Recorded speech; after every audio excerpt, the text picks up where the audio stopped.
Okay, you guys, so I'm recording this, and I should have held this other trade. I'm in a prop firm account, 50K. I only need less than $80 to pass. I should have held this, but I sent this trade out to the group and on the pullback. So I sent out the trade this morning where it dropped. We got out a bit early, but that's okay. We took our money because the good news is we won this morning's trade on NQ on the sale, but you never know how far it's going to go until it actually goes there. So that is what it is. But so we won on the way down. Then just a few minutes ago, I sent this trade out for a buy opportunity. And so I saw this while I was at the gas station filling up my car. I said, oh my God. I was checking my phone while I was filling my car. And I said, oh, let me hurry up and get home and rush this out to everybody. So I seen this bottom here. And if you go here, it gives me my all-time favorite trading shape that I like to see, which is that W pattern at the bottom. When I saw that and confirmed it on the 10-minute was there too, I said, oh, I got to hurry up and get home and get this out to everybody. See that W pattern? You can probably see it better on here, right here. And let me get this drawn too, and I'll draw it. I love this pattern only if it had meet certain conditions. But I used to be one of the first things trading styles I learned was market maker's method, and they used to teach about the W patterns at the bottom and the M patterns at the top. So you can see the W pattern right here, which is a double bottom.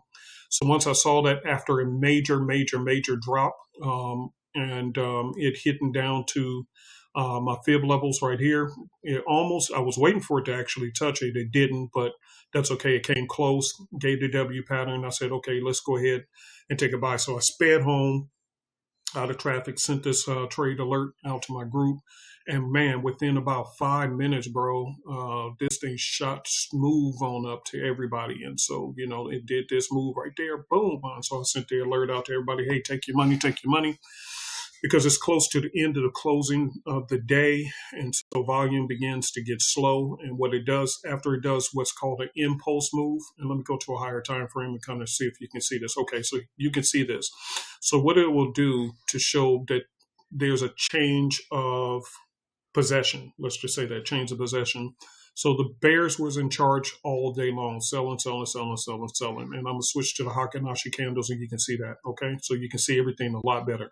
So the bears were in charge, selling, selling, selling, selling, selling. Then you have your double bottom, and then you have the buyers coming out. Now here's the problem: they have to break these levels right here. You can see this is a fib level that I had, which was being respected as resistance. Boom, boom, boom. And so therefore they have to break through this to show that they're in charge. And so therefore they'll give what's called an impulse candle. Okay, and that's a very, very strong push, saying, hey, we're taking over from here. You guys are out, we're in.